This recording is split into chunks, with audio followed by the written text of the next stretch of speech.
How's everybody doing today? I guess I have to use this mic.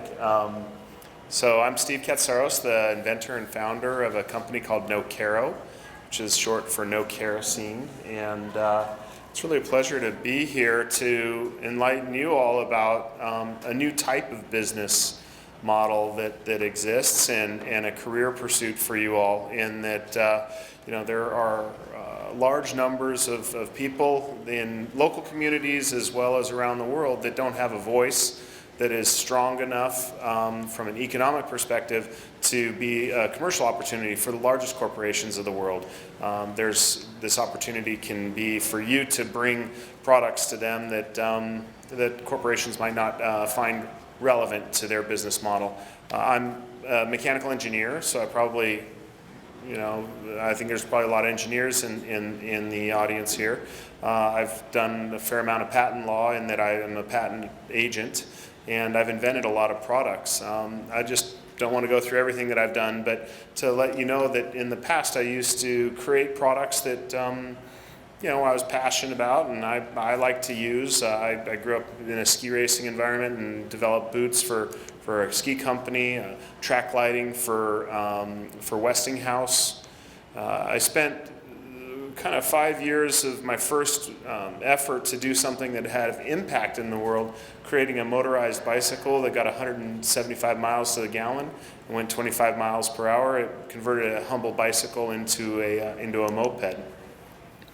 I still get royalties on some inventions. This is one in particular, which is a system for goggles that removes humid air in the goggle cavity. But this quote kind of sums up why I left all of that behind and this $330 an hour job of doing patent law is that, I don't know if Dr. Seuss is popular up here in Canada, but we all grow up on it in the U.S. And the story of the lower axis is quite interesting. So I cared and I learned about energy poverty, and we've been working on this for 6 years. The thanks for that is that we've created something that now has kind of been called a social venture, which is where there's more than just a economic benefit to creating a product, but that there's a social benefit as well. The thanks for this is that on a personal level, I've received a nice award from Purdue University for the work, but we've been finalists in the World Design Impact Prize, finalists in the Zayed Energy Prize. We've been at the U.S. Senate to receive the Patents for Humanity Award. So the problem that we're solving is a small sliver of what you were talking about, which is the lighting need. Collectively, the world's poor, energy poor, 1.4 billion or 1.1, whatever you want, is a big number, are burning 30 billion liters of kerosene. They're burning them in these small kerosene lamps. And so I set out 6 years ago to say, hey, they don't have to burn this $30 billion of kerosene for a very inferior light service, which you saw an image of earlier. But this is what it looks like by some friends of mine in the Philippines that are studying. And this isn't some fabricated thing. This is how 1 out of every 5 humans gets their light at night to do things such as study or to tend after their livestock or to socialize. They're getting the kerosene from small shops selling them in very small portions, and that's been a hardship for our entire sector. Nokero isn't the only solar light company at this point, because we've attracted a lot of people to the sector to address this, and what we're all fighting against is the fact that you can buy small amounts of kerosene, which is affordable. You can buy 25 cents or 50 cents, and it's distributed in Coke bottles and little baggies like this. And the real hardship in that is that it goes into a home that's made of informal materials like just cardboard or tin roof, on wood shacks. So these things are very flammable. So you can lose an entire neighborhood with the spill of one kerosene lamp, or you can ruin an entire life by drinking a little bit of kerosene in a Coke bottle that a small child might think is just water that they're thirsty. So we set out in 2010 to create this company, and at this point we've impacted 7 million lives through the sale of 1.4 million units. But it all starts with one little thing. I just sketched the very first product, and The process of going through that is quite a story, but I can tell you it's a hell of an adventure to go through, and it's a lot better than just being a desk jockey, at some large corporation. You get out and you get to see the world and experience what it's really like out there and see people who really benefit from what you're doing. And these are some of the very first pictures that came back from this first model. This first model was retired within 6 months of starting our company. It was our Nokero N100. And I think that this is something that I wanted to convey is that, sometimes people don't get started because they're afraid of doing it wrong. Well, you got to start somewhere. And in our case, we started with a product that really didn't even work. But within 6 months, we had pivoted to a new model, and that's what we've kind of built the whole company around. And it's this, light, which has a little switch here. I'll just hand this around so y'all can see, what the product is. This is a real typical, before and after kind of shot. And, we're trying to create these products for people who might not be as familiar with technology. At this point, everybody has seen solar panels across the entire world. I could say maybe 6 years ago when we started that wasn't the case, but at this point, for sure.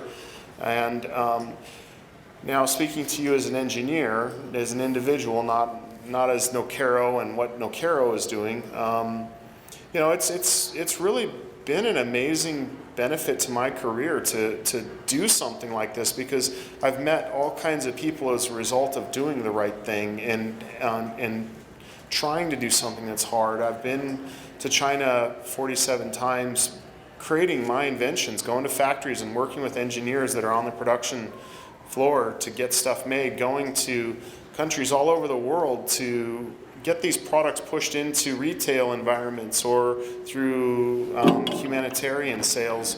So it's just been a very interesting path in my career, and I've enjoyed it a lot. The main benefit is that we've provided some of these numbers. I think it's 230 million hours of extra study time as a result, because for 4 to 5 hours a night, people are now studying by solar lights when they couldn't afford it with kerosene. If they were burning kerosene, the replacement cost of that is something like $37 million of fuel that has been saved. And that's just through the effort of one individual. I mean, I look out here and I see 60 some odd people. Like, if all of us drive our career effort towards things that matter and things that are right, I mean, the world will start to form into a completely different path than what we're on right now.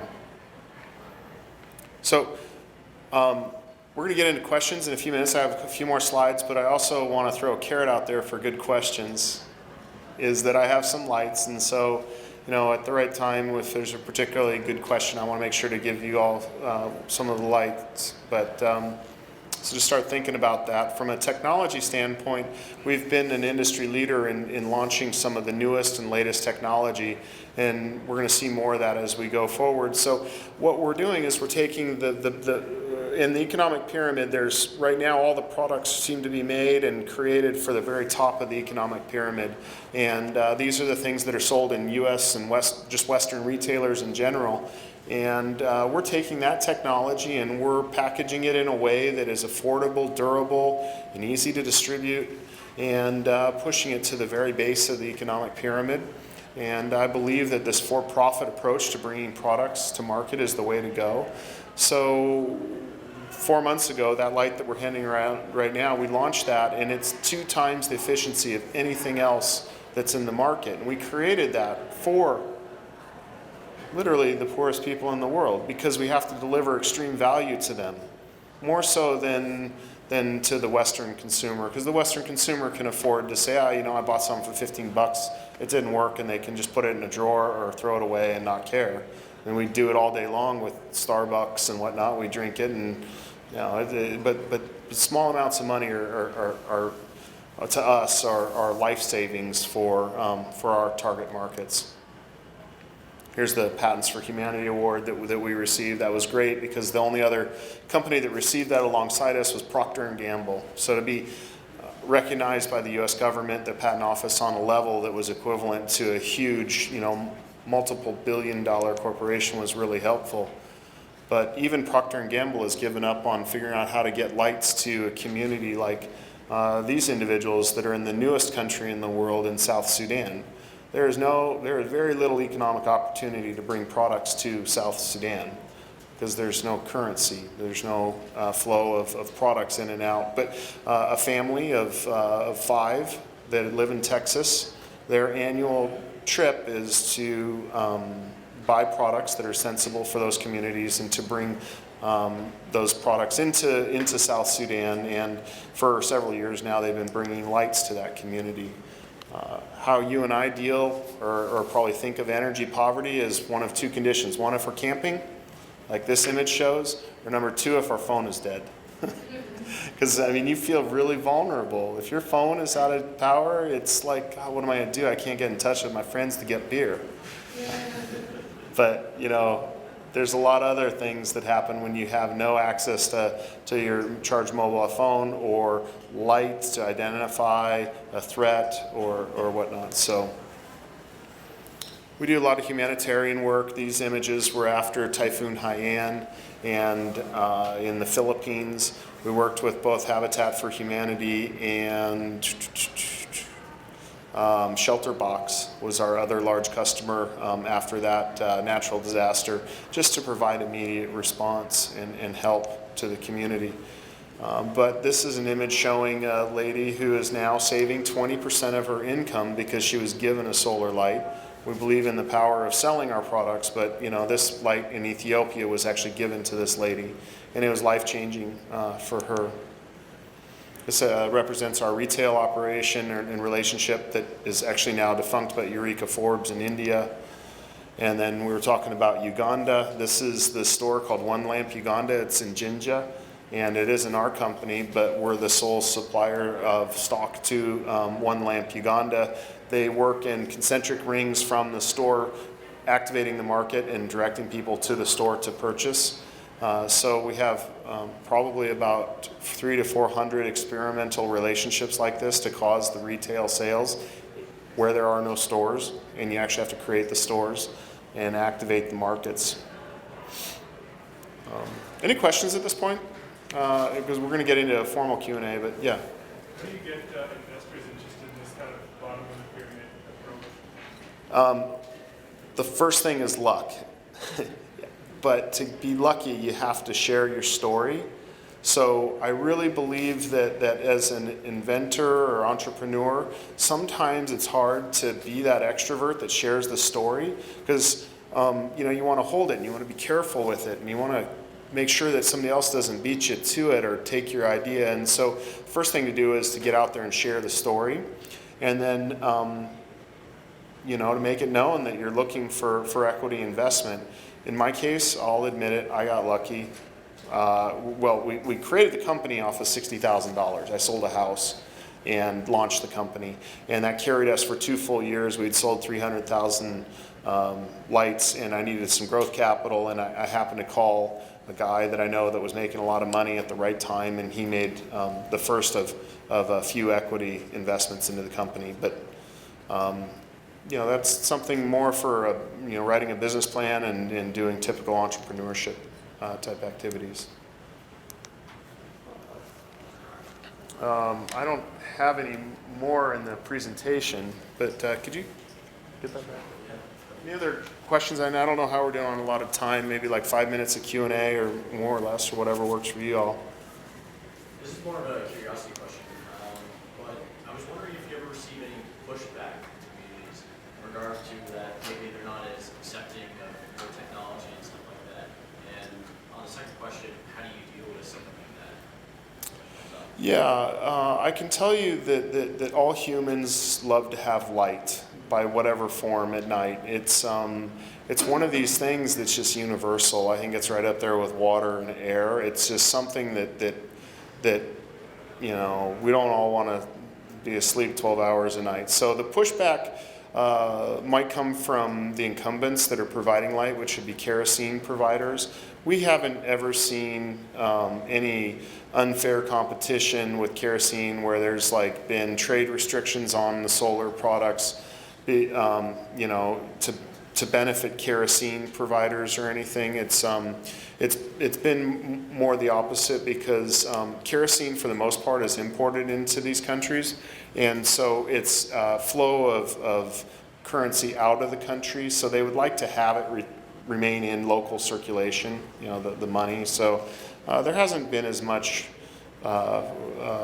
force against that. Now, there's other things that happen with lower quality products that might only last a month, and so those are harder things to overcome. As a sector, we've created Lighting Global, which is a consortium of sorts created by the IFC and World Bank to try to standardize or rally around a set standard and say, hey, you know, if you're Lighting Global certified, then you're a quality product, and you know, you should be able to get in duty free, for example, or without VAT. But yeah. I have a curiosity question as well. It's just, you said you were making a lot of money before. What sort of like drove you or pushed you? Like, what was the last straw you could say that pushed you into the social venture instead of, you know, making like $330 an hour? Because I got into engineering, like, because yeah. I want to live a comfortable lifestyle myself, but I also Yeah. have a side where I'd like to get into social ventures. So. Yeah, I'll be honest with you. I mean, there's some days when I wake up and I wonder why I did it too. It's, you know, because I think the traditional way is to make a lot of money and to become a Bill Gates or something, and then to give it away, right? That's how people traditionally view philanthropy. But I think that you can, you know, nothing particularly pushed me into this other than that I drew that first sketch up, and it was like, this is what I'm going to do, and I just knew it. And maybe it's like the same thing about finding, you know, your partner for life or something. You know, you find something and you're like, yeah, this is right. And so within 5 months, I had, from the first concept, I had built injection molds, filed all the patents, named the company, launched it. And the thanks for doing something like that is 6 days after we launched, CNN, a news anchor there named Ali Velshi, heard about us, contacted me, ran it, created a 6-minute piece that went international, and we had $50,000 of revenue in the first month. So, you know, sometimes, you know, the world will conspire to support you in whatever decision you make, even though it might not be the right decision, you know. Yeah. Yeah. In the back. I'm just wondering, because I know that by about 2050, there's going to be about, I think it's about 50% of the world being urban. And then it's the peri-urban, peri-urban slum dwellers Yeah. who don't have access to a lot of the things supported by the municipality. And they work informal economies. So how do you get the lighting into those primarily informal economies? Yeah, great question. I'll kind of summarize that for the camera, but just to summarize, and let me know if I go totally astray here, is that you know, peri-urban environments are really increasing in populations globally right now, and I think that it's kind of illustrated by the fact that, you know, you have the 1.3 billion who can have a refrigerator or a dishwasher or a clothes washer and a light bulb, and then you have this middle section who only has a light bulb. That's kind of peri-urban or energy poor in our terms, and then you have another 1.3 billion or 1.4 billion without it all, and so in those peri-urban environments, a lot of rural people are moving into there thinking that there's a lot of opportunity. They're going to make a lot of money, and then they'll return back to their rural roots and be the hero, bringing back a lot of money. And a lot of times when they move into these informal peri-urban settlements, they don't actually find that opportunity. They kind of get stuck in the impoverished cycle. So they will work for some food or do trading type economies. And for Nokero, you know, that is a big issue. That peri-urban environment is pretty tough for solar products because theft tends to be a lot higher where there's energy density, or excuse me, population density, and they have to put the solar products outside. Things get stolen a lot more so than in a rural location. I'm not sure what to really say about that reality other than that it's probably more of a grid extension or some type of additional energy capacity going into the peri-urban area where it's dense, and then they would be more on a utility scale power than individual small products like this now. That's kind of my thoughts on how to answer that, at least. Over here. This might be a shock for being a patent lawyer, but I was wondering if you would ever consider releasing your patents or designed to allow local organizations within these individual developing countries to develop their own products at local scales. Yeah, well, we do support that people make products that learn from ours. Of course, we don't own the idea to solar lighting at all. What we do have intellectual property and patents around are this kind of iconic light bulb design and how it works, and then the circuitry that makes it that efficient. The whole open source versus controlled IP debate is definitely a great conversation to have. From my perspective, though, we've had a lot of knockoff companies in China specifically, where we've had to go in and bring action against about 20 infringers, filing about 6 lawsuits and collecting damages from about 3, stopping their tools. And the reason we do that is to protect our brand and our identity and what our product looks like.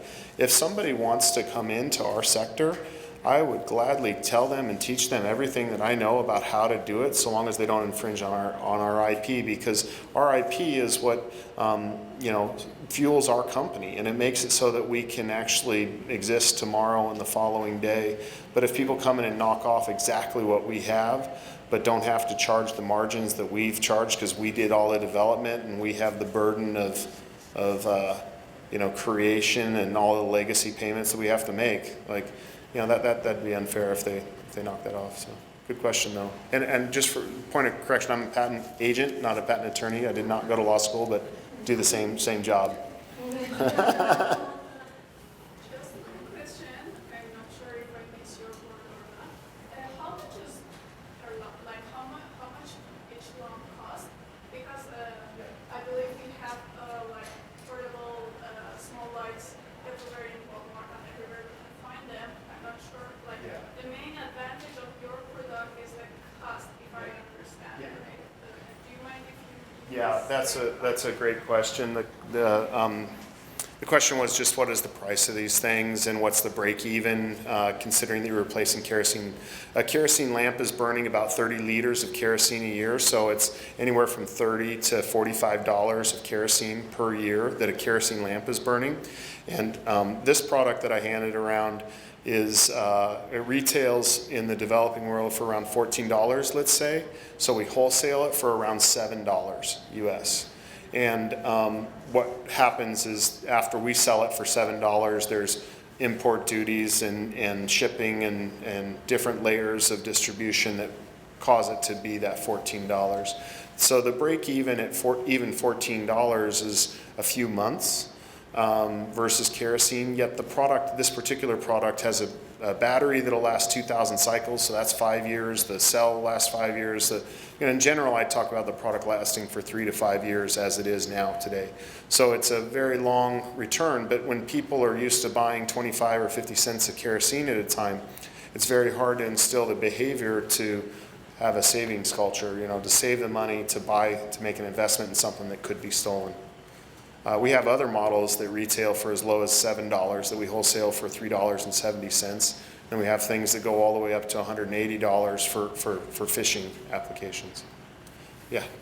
How do you think this product can be available to larger numbers of people? How can the product be available to larger volumes or larger? Yeah, larger number of people around the globe. Welcome to the problems of my life.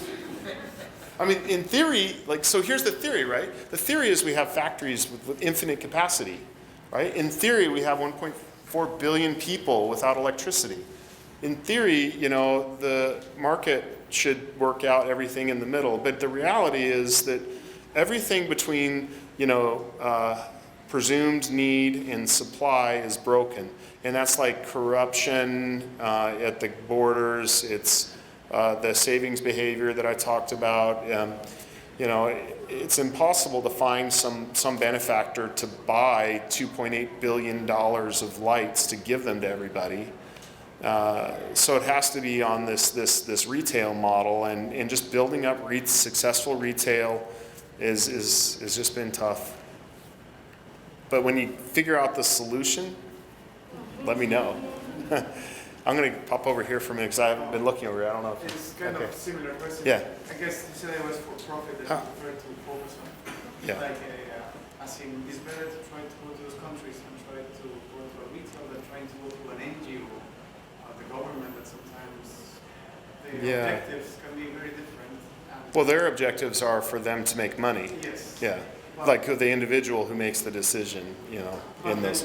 you try to not partner with the NGOs to try to get these products because I understand that I sometimes they have their own. Well, so these products don't last forever, is the reality. You know, there's our entry level products and our products that we launched the company on, I would say, you know, 2-year lifespan. So even if they're given away, there has to be a follow-on commercial need. And when we're dealing with behavior change, switching people from kerosene that they know and trust, even though they might not like it, to solar lights that's kind of like a new idea, and will it break, and can I afford it?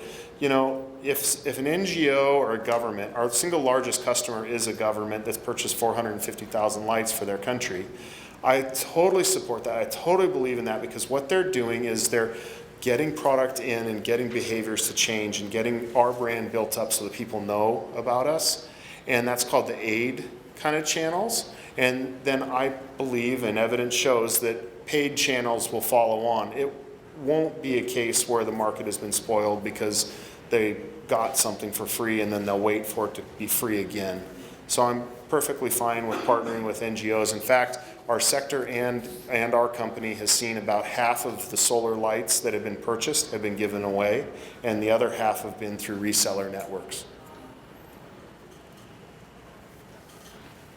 Are you interested in taking up some joint ventures with different industries so that you could actually generate revenue from them, and then as this as an investment so that you could reduce the price? Are you thinking something like that, or something like that? Yeah. You're from India, Chris? Yeah. So we worked with Eureka Forbes in India, and we worked with Polycab. Both of them are very large organizations. One is owned by Shapaji Palanji, and it's the largest shareholder of Tata. The other one is the largest wire company in India. They do $1 billion of business a year. So we have to partner with people in country that are sophisticated, that know how to distribute. And we cannot, as a foreigner from afar, come in and set up a reseller network and be successful. We'll get just completely hosed. It just doesn't work that way. So you have to partner.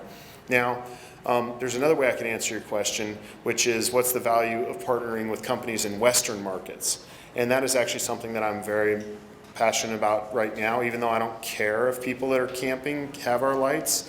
I care about the stable revenue to run the company and grow the company on, because what we've seen with our revenue to date is that we get an order and then it's a while and then it's an order. It's not like scaling, and so it's a hard business model because you don't know how long it'll be before you get that next big order, and when you're waiting for that, it gets pretty tough emotionally. So we're actually in the middle of partnering with somebody to do distribution into 22,000 stores here in North America. And that'll happen in January of 2017. We're pretty much out of time, probably. Yeah, I think it's been about a half hour, right? Yeah, no, we're good. Okay, cool.